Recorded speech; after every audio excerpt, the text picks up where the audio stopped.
Assalamualaikum warahmatullahi wabarakatuh, and a very good day, everyone. Today, I am going to explain about informative speech. Here are the contents of this lecture video. We are going to look at what is an informative speech, types of informative speech, how to brainstorm the topic of your informative speech, how to write an introduction, how to write a body content, and also how to write the conclusion. Basically, informative speech is a speech that tells the audience about something. It is neutral by nature. After listening to the speech, your audience will receive new information. So some samples that I can share with you here is my favorite singer, how to prepare for a catastrophic emergency, what is play truant and how to solve it, augmented reality, AI. Okay, there are many types of informative speech. Your speech can be descriptive. It comes from the word description, and that is to describe something. It can also be demonstrative. You are demonstrating something. Maybe you teach people how to change a flat tire. It can be explanatory, where you are explaining something, or it can also be a definition, where you are defining a term, a framework, etc. Now, let us start with a descriptive informative speech. A descriptive informative speech is basically you describe a person or a place or thing or matters or anything, just anything.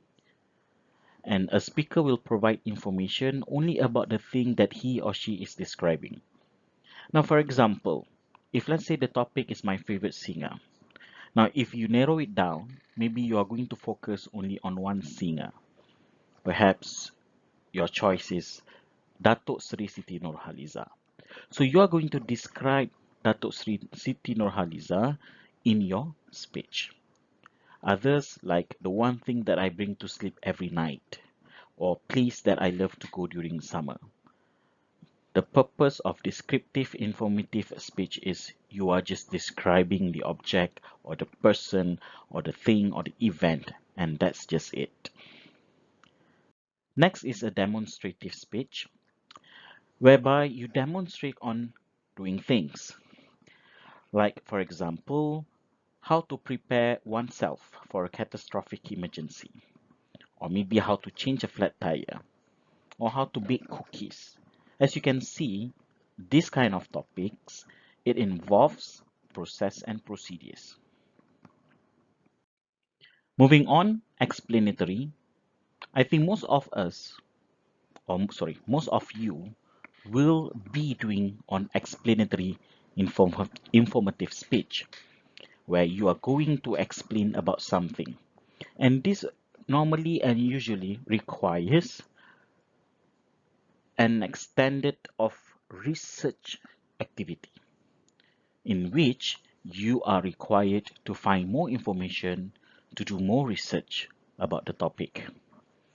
Some of the examples that I can share with you is like play truant and how to solve it, or the effects of burning the midnight oil, or 21st century learning, what and how. Another type of informative speech is definition. Definition, basically you define a new idea perhaps, or terminology, or even a concept. I give an example here. Augmented reality. Perhaps this terminology is very new to us. So you would like to give more information on what augmented reality or AI is all about. Now that you are done, now that we are done with the types of um, informative speech, we can move on to how to brainstorm your topic. Now, basically, we will start with the general purpose. Now, general purpose of informative speech is basically one, and that is to inform. And once you have identified your general purpose, you may want to ask yourself, what could be the specific purpose? Now, what is basically a specific purpose? A specific purpose is where you ask yourself, what do you want your audience to know by the end of your speech? Once you are done with that, you can move on brainstorming your central idea.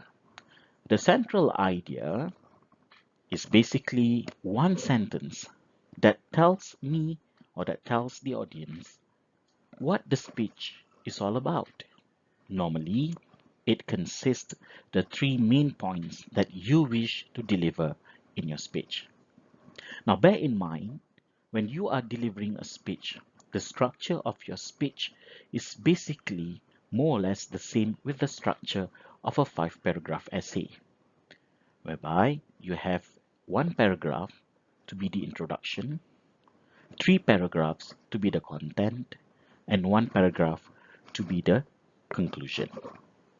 Now, in a 5-paragraph essay, you're required to write at least 3 body contents. And that is why in your thesis statement of your essay, it consists of 3 things that you wish to write in your essay. So central idea basically shares the same idea on what thesis statement is. It tells the audience the 3 contents or the 3 information that you would like to share with your audience. And from there, you can reword the whole thing to come up with a topic. Now, a topic not necessarily has to have your general purpose, specific purpose, and central idea. It can be of one word, a phrase, or even a complete sentence. It can also be a catchy one. Now, I give you some examples here, yeah? Let's just say my general purpose is to inform. My specific purpose is to inform my audience about how to improve one's proficiency in English. And my central idea, basically, I will state 3 things that I would like to deliver in my speech. And these 3 things are basically ways to improve one's proficiency in English. So the sentence says, one can improve his or her proficiency in English by listening to English songs, 1, watch English movies, 2, and read English newspapers, 3.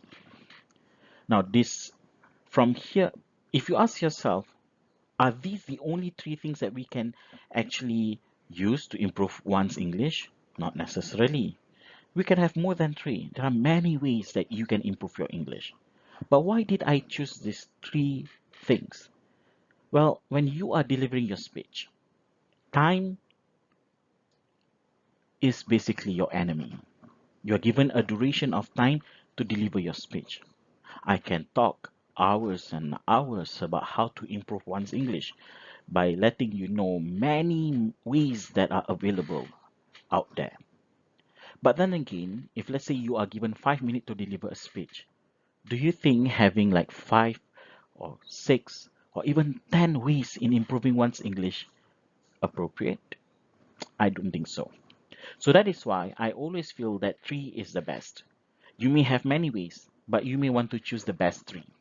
And how to choose this best 3 content or body contents? Well, that depends on you. In my case, these are basically the ways that I use to help myself to improve my English. That is, I listen to English songs, I like to watch English movies, and also I like to read English newspapers.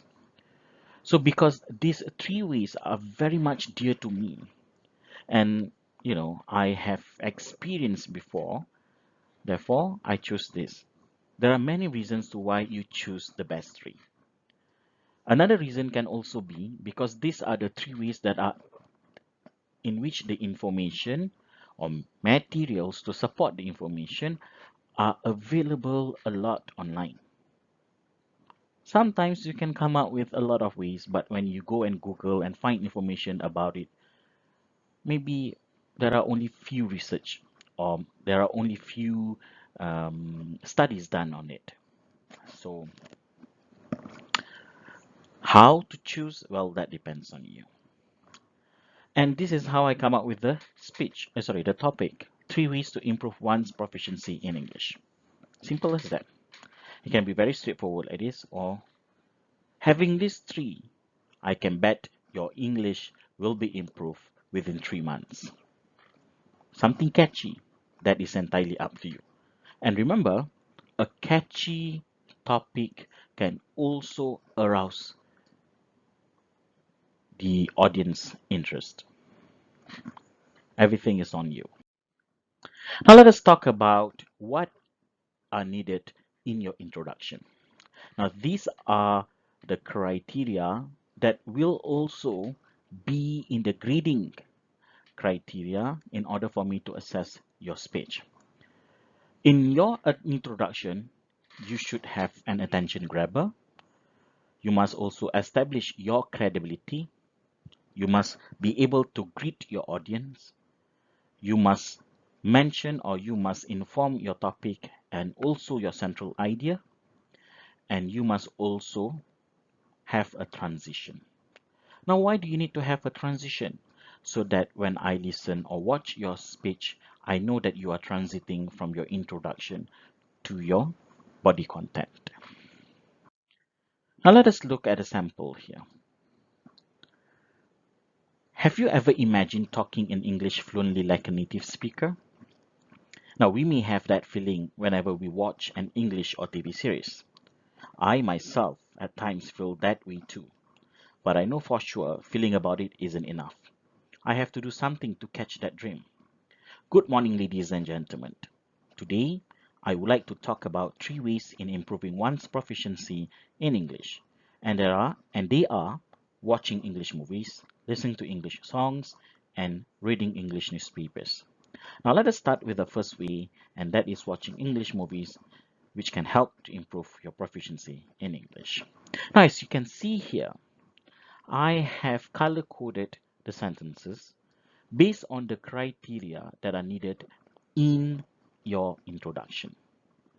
We have attention getter or attention grabber, we have the credibility, we have the greetings, topic, central idea, and transition. This is very clear. Now, when we talk about attention grabbers, how else can we have your attention grabber? Like just now, I begin with a rhetorical question. You can also have your attention grabber in the form of a quotations or maybe facts, humors, proverbs, idioms, story, history, startle your audience. You can even have your visual aid to be part of your attention grabber. Everything depends on your creativity. But you must also know that not only we need to have an attention grabber, your attention grabber has to be very effective. Now, when it comes to writing the body content, these are the few things that are needed. Number one, topic sentence. Number two, elaboration. Number three, supporting materials. Number four, concluding sentence. And number five, transition. Now, topic sentence is basically one sentence that tells the audience what you are going to discuss in that particular paragraph. Elaboration is basically a form of explanation to elaborate more or to give more details. Supporting materials can also be your chart, can also be your graph, can also be your table or your article, the one that you research in order to support your topic sentence and your elaboration. Now, why do we need to support this topic sentence or the content with supporting materials like articles from research, articles from books, educational magazines, from websites? Why? Because we need to convince people that this speech is not merely your own thoughts. They are all supported with good studies. And of course, once you are done with that, we'll move to concluding sentence. Basically, just one sentence that concludes the whole paragraph. and of course another sentence just to transit from first body content to the second body content. Let us look at an example here. Now, not many of us realizes that watching English movies can actually help us to improve our proficiency in English. So here I am going to tell people this is basically what I'm going to discuss in the first body content, and that is how movies can actually help to improve English. English movies, on general, covers the speaking, listening, and reading components. And then I support with Judy Parkinson in her book entitled The Art of Improving English Skills mentions that watching English movies or TV series can at least help to boost your speaking and listening skills. Izzuddin Zakarian, in his research, reveals that watching motion pictures does have some impacts in acquiring a target language, and in this case, English. Now, as you can see here, I support my content, my first body content, with two supporting materials. The first one was taken from a book written by Judy Parkinson, and the second one was actually, it came from a research done by Izzuddin Zakarian. So basically, if even when you read this, you know that this sounds convincing. It's not something that actually appear out of my thoughts, out of my mind, and without being supported by research or thorough research. The one that is colored in purple is basically the conclusion or the concluding sentence, and of course the one in orange is basically the transition. Now you repeat the same steps for body content number 2 and body content number 3. Now let's move on to, sorry, before that, this is basically the findings from Izzuddin Zakarian research, where you can see here that Izzuddin did a research and the findings are presented in a form of a pie chart. So for my informative speech, this pie chart number 1 is my visual aid. And number 2, I have fulfilled the requirement for informative speech, and that is to support at least with one chart. It can also be a graph, it can also be a table, but it is mandatory for you to have this chart or a graph or a table to support your body content. And this is how you integrate, or this is how you make it relevant to the topic or to the body content of your speech. Other types of supporting materials your materials can come from research findings, books, articles, graph charts, statistics, expert opinions, observation. Now, this is how you write a concluding sentence. You can begin your concluding sentence. We are not yet coming to conclusion.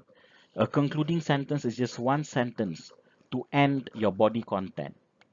And you can just use this, yeah, hence, therefore, and thus.